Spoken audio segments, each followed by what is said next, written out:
The autumn wind carried the scent of pine and wood smoke through the valley as Emma pressed her hand against the cool glass of the general store window. Beyond her reflection, she could see the main street of Pine Ridge, stretching toward the mountains that stood like ancient sentinels against the amber sky. She had been in this small town for 3 months now, ever since the lawyer's letter had arrived informing her that her late aunt had left her the small bookshop on Maple Street. Emma had left behind her cramped apartment in the city, her demanding job at the marketing firm, and a life that had felt increasingly hollow. The bookshop was modest, its shelves lined with volumes that smelled of vanilla and thyme, and though it barely turned a profit, it had given her something she hadn't realized she was missing: peace. "Miss Emma, you're looking thoughtful today," came a warm voice behind her. She turned to find Mrs. Henderson, the store owner, wiping her hands on her apron and smiling with the kind of genuine affection that small towns seem to cultivate naturally. "Just admiring the view," Emma replied, tucking a strand of her auburn hair behind her ear. "I still can't believe I get to wake up to this every morning." Mrs. Henderson chuckled. "City girl turned mountain woman. Your aunt would be proud." She paused, her eyes twinkling with mischief. "Speaking of which, have you met Jack Thornton yet? He came in earlier asking about you." Emma felt a flutter in her chest at the mention of his name. Jack Thornton was something of a legend in Pine Ridge, though she'd only met him twice. He was a quiet man in his mid-30s who lived somewhere up in the mountains, coming down to town every few weeks for supplies. He wore simple flannel shirts and worn jeans, kept his dark hair a bit too long, and had eyes the color of the forest after rain. There was a gentleness about him that contradicted his rugged appearance, a thoughtfulness in the way he spoke his few words. "What did he want?" Emma asked, trying to sound casual. "Said he had some books he thought you might like for the shop. Family collection, apparently. Offered to bring them by tomorrow if you're interested." Emma's heart quickened. She'd been trying to expand the shop's collection, especially with rare or vintage books that might attract collectors from nearby towns. "That's very kind of him. Of course I'm interested." The next morning arrived with a frost that painted the world silver. Emma opened the bookshop early, sweeping the wooden floors and arranging a pot of coffee to brew. She told herself the extra effort had nothing to do with Jack's promised visit. But when the bell above the door chimed just before 9, she found herself smoothing her sweater and taking a steadying breath. Jack stepped inside, carrying 2 large wooden crates. His cheeks reddened from the cold. "Morning, Emma," he said with a slight nod. "Hope I'm not too early." "Not at all," she said, moving quickly to clear space on the counter. "Here, let me help you with those. I've got them," he assured her, setting the crates down with surprising ease despite their obvious weight. "They're heavier than they look." As Jack carefully unpacked the books, Emma's eyes widened. These weren't just old books, they were treasures. First editions of Steinbeck and Hemingway, leather, bound volumes of poetry, illustrated editions of fairy tales with gilt edges and marbled in papers. Each book was in pristine condition, clearly loved and meticulously cared for. "Jack, these are incredible," she breathed, running her fingers reverently over the spine of a first edition of East of Eden. "Are you sure you want to sell them?" He was quiet for a moment, his expression unreadable. "They should be somewhere they'll be appreciated. I think they'd be happy here." They spent the next hour going through the collection, and Emma was surprised to discover that Jack knew each book intimately. He could quote passages from memory, discuss themes and symbolism with the ease of a literature professor, and shared insights that revealed a depth of understanding she hadn't expected. "You really love these books," she observed, "Reading's been a good companion up in the mountains," he said simply. "Quiet up there, lots of time to think. What's it like, living up there?" Emma asked. She'd been curious since she'd first heard about him. "Doesn't it get lonely?" Jack considered the question, his gaze drifting to the window where the mountains rose in the distance. "Sometimes, but there's a different kind of loneliness in crowds, I think. Up there, at least the solitude is honest." There was something in the way he said it that resonated with Emma, echoing her own reasons for leaving the city. They talked for another hour after the books were catalogued, conversation flowing with unexpected ease.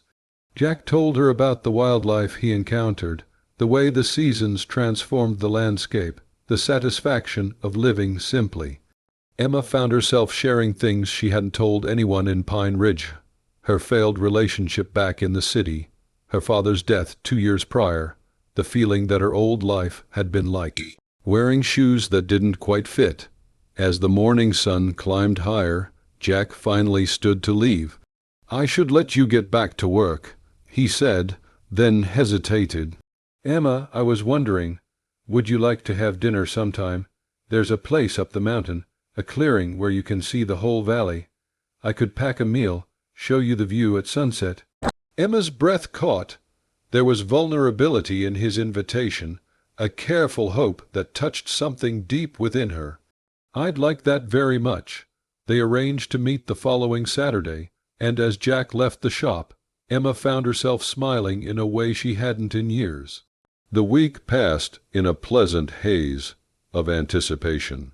Emma found herself thinking about Jack at odd moments while shelving books, while serving customers, while lying in bed at night listening to the wind through the pines. She tried to understand what drew her to him. It wasn't just his quiet strength or his unexpected depth, though those things mattered. It was something more fundamental, a sense that he saw the world the way she was learning to see it, that he understood the value of the things she was discovering in her new life. Saturday arrived clear and bright. Jack picked her up in an old but well-maintained truck, and they drove up a winding mountain road that Emma had never traveled before. He was dressed much as always flannel and jeans, but he'd trimmed his beard, and there was a nervousness about him that she found endearing. "I haven't done this in a while," he admitted as they drove. "Had someone up here, I mean." "I'm honored," Emma said, and meant it. The clearing he brought her to was breathtaking. It sat on a ridge overlooking the entire valley, Pine Ridge visible as a cluster of buildings beside the silver ribbon of the river. The sun was beginning its descent, painting the sky in shades of coral and gold. Jack spread a blanket and unpacked a meal that surprised her with its sophistication: roasted chicken with herbs, fresh bread, a salad with ingredients that must have come from town, and a bottle of wine. "You didn't have to go to so much trouble," Emma said. "Wanted to." Jack replied simply, "Besides, I like cooking. Don't get to do it for anyone else much." As they ate, they talked about everything and nothing.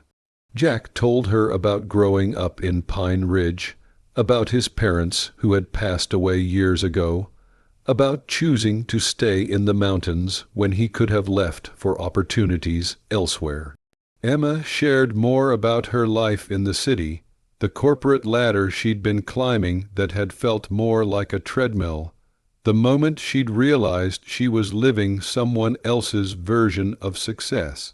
"What made you finally leave?" Jack asked. Emma was quiet for a moment, watching the sun sink lower. "I woke up one morning and realized I couldn't remember the last time I'd felt truly happy. Not just content or distracted or busy. Happy. When my aunt's letter came, it felt like a lifeline." "Does that sound dramatic?" "No," Jack said softly. "It sounds honest." As the stars began to emerge, Jack built a small fire. They sat close to it, shoulders nearly touching, and Emma felt a contentment she couldn't quite name. It was Jack who finally spoke the words that had been hanging in the air between them.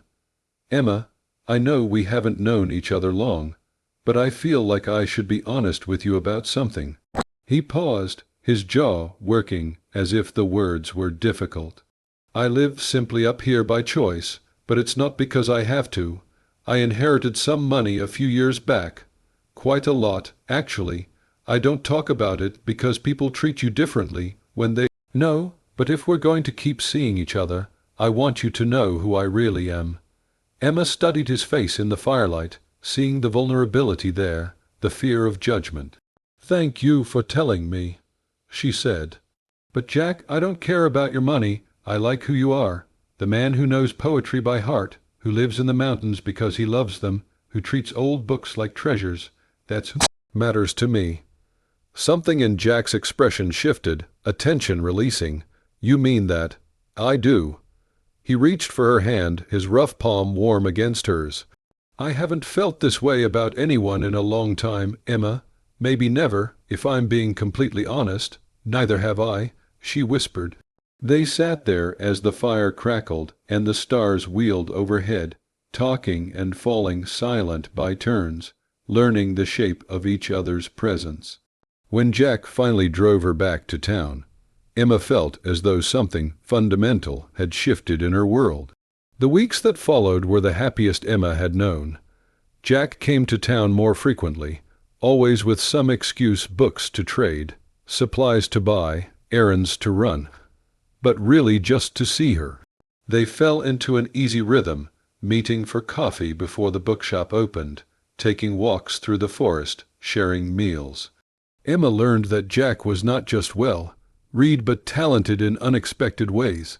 He could identify every bird by its call, could start a fire in the rain, could fix almost anything with patient hands and careful attention. But it was the quiet moments that Emma treasured most. The way Jack would read beside her in the bookshop during slow afternoons, occasionally sharing a passage that struck him. The way he listened when she talked, really listened, as if her words mattered more than anything else in the world. The way he made her laugh with his dry humor and thoughtful observations. By the time winter settled over Pine Ridge, blanketing the valley in snow, they had become inseparable. Emma couldn't imagine her life without Jack in it, and from the way he looked at her, she knew he felt the same. It was on Christmas Eve that Jack asked her to marry him. They were in the bookshop, alone after Emma had closed early for the holiday. Snow was falling outside, and Jack had built a fire in the old pot-bellied stove that heated the space. He'd seemed nervous all evening, unusually quiet, and Emma had been about to ask him what was wrong when he knelt before her, a simple ring in his hand. "Emma," he said, his voice rough with emotion, "I never thought I'd find someone who understood me the way you do, someone who saw past the surface and liked what they found underneath. I love you more than I can say, and I want to spend the rest of my life with you. Will you marry me?"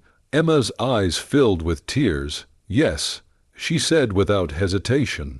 "Yes, Jack, I'll marry you." He slipped the ring on her finger, a beautiful piece with a small diamond set in antique gold, and pulled her into his arms. They stood there for a long moment, holding each other as the snow fell and the fire crackled and the world outside faded to nothing. "There's something I need to tell you," Jack said as they finally pulled apart, "about where we'll live after we're married." Emma smiled. "I know you live up in the mountains. I'm prepared for that. I've been thinking about it, actually. We could maybe winterize your cabin, make it comfortable for both of us. I could keep the bookshop open a few days a week, drive down." "Emma," Jack interrupted gently, "I don't live in a cabin." She looked at him, confused. "I don't understand." Jack took her hands in his. "Come with me tomorrow. Let me show you where I live, where we'd live if you're still willing after you see it." The mystery bothered Emma all through Christmas Day, which they spent with Mrs. Henderson and a few other friends from town. Jack remained cryptic, only smiling when she pressed him for details. Finally, the following morning, they got into his truck and drove up the mountain, past the clearing where they'd had their first date, further up along roads that became progressively narrower and less traveled. Finally, they turned onto a private drive that wound through towering pines. Emma's confusion grew with each passing minute. This didn't look like the approach to a simple mountain cabin. The drive was too well maintained, the property too extensive. And then they rounded a final curve, and Emma's breath stopped. Before them stood a house, no, a mansion built of stone and timber in a style that seemed to grow organically from the mountain itself. It was magnificent, with soaring windows that must offer breathtaking views, multiple levels that followed the slope of the land, and architectural details that spoke of both sophistication and craftsmanship.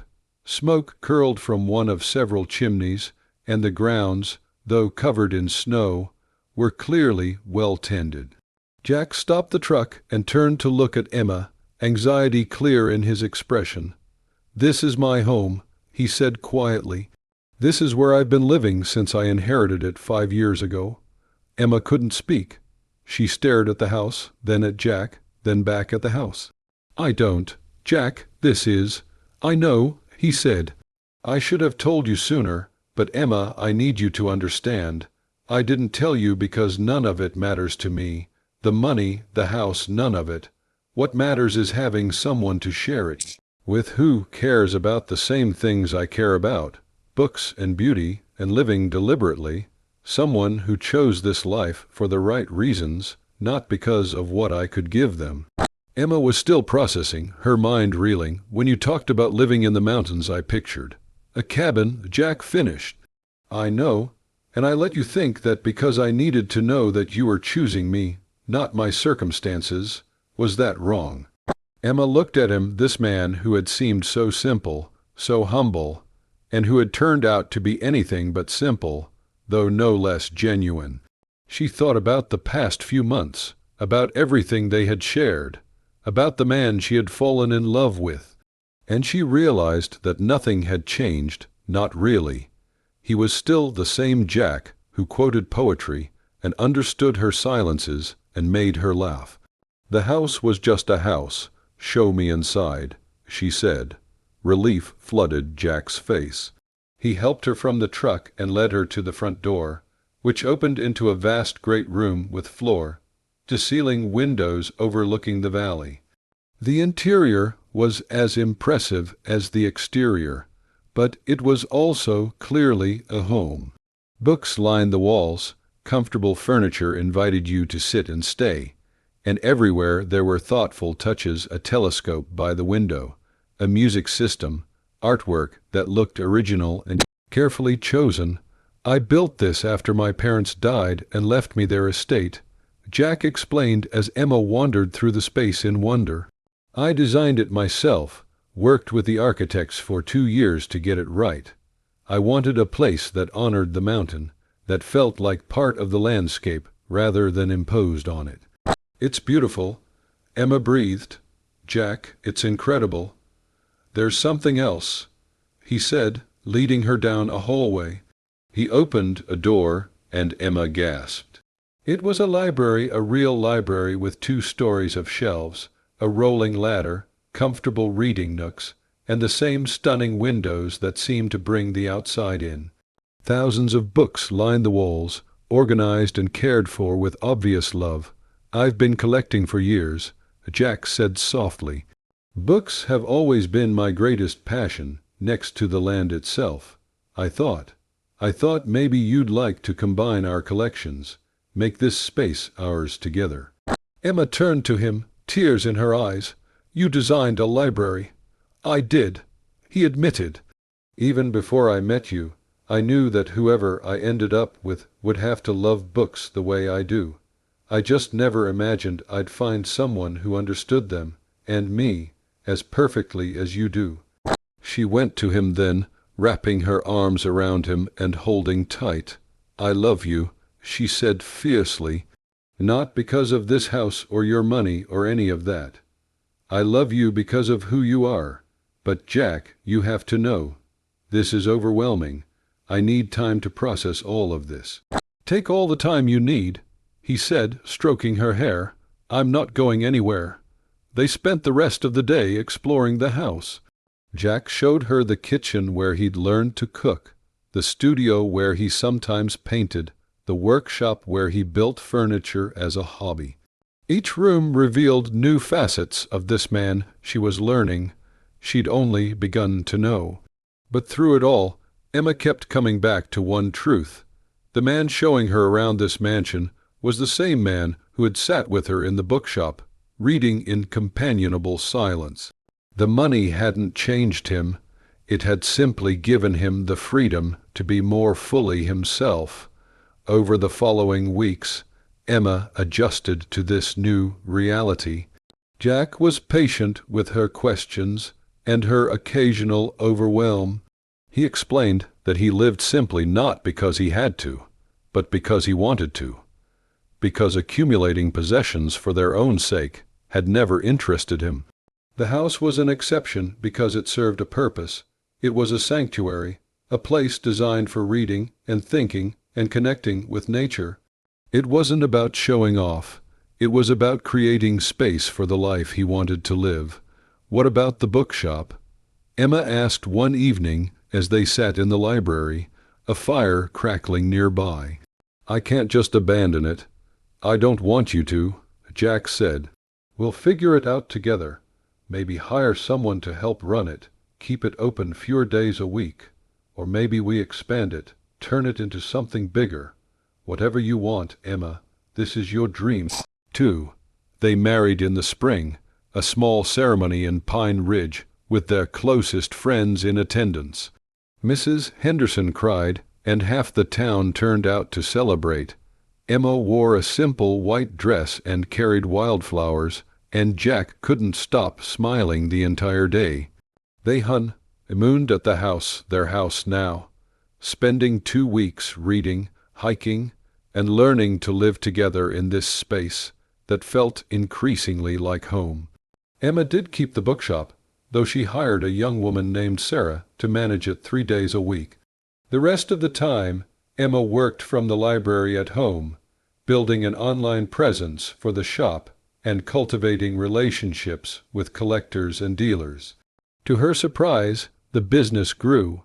The combination of her grandmother's existing reputation and Emma's own growing expertise drew customers from across the state. But the best moments were still the quiet ones, mornings spent reading together in bed while watching the sun rise over the valley, evenings cooking together in the kitchen, Jack teaching her techniques he'd learned from online classes and experimentation. Weekends spent hiking the trails around their property, Jack pointing out deer tracks and teaching her to identify trees by their bark. One evening, nearly a year after their wedding, Emma stood at the library window, watching the sunset paint the sky. Jack came up behind her, wrapping his arms around her waist and resting his chin on her shoulder. "Happy?" he asked. Emma leaned back against him, feeling the solid warmth of his presence, looking out at the mountains that had become her home. She thought about the journey that had brought her here, the dissatisfaction that had driven her from the city, the leap of faith in taking over her aunt's bookshop, the unexpected love she'd found with a man she'd initially thought lived in a simple cabin. "More than I knew was possible," she said truthfully, and she was, because she'd learned that the trappings of wealth didn't matter, that a mansion or a cabin were just structures, and what filled them was what gave them meaning. She'd found a partner who shared her values, who had chosen simplicity and authenticity even when he didn't have to, who measured life in moments rather than dollars. In accepting the humble mountain man as her husband, Emma hadn't just gained a mansion. She'd found something far more valuable, a life built on love, books, and the kind of quiet contentment that doesn't need to shout to be heard. She'd found a home, not just in the house of stone and timber nestled into the mountainside, but in the heart of the man who had built it and who had been waiting, perhaps without even knowing it, for someone to share it with. As the stars began to emerge and Jack pulled her closer, Emma thought about how strange and wonderful life could be, how the greatest treasures often came disguised as something ordinary, and how the richest life wasn't about what you owned, but about who you were and who you chose to love. She had accepted a mountain man as her husband, and he had taken her to live in his mansion. But more importantly, they had built a life together that honored both the simplicity she'd been seeking and the depth she'd found along the way. A life that was, in the end, exactly what they'd both been searching for all along.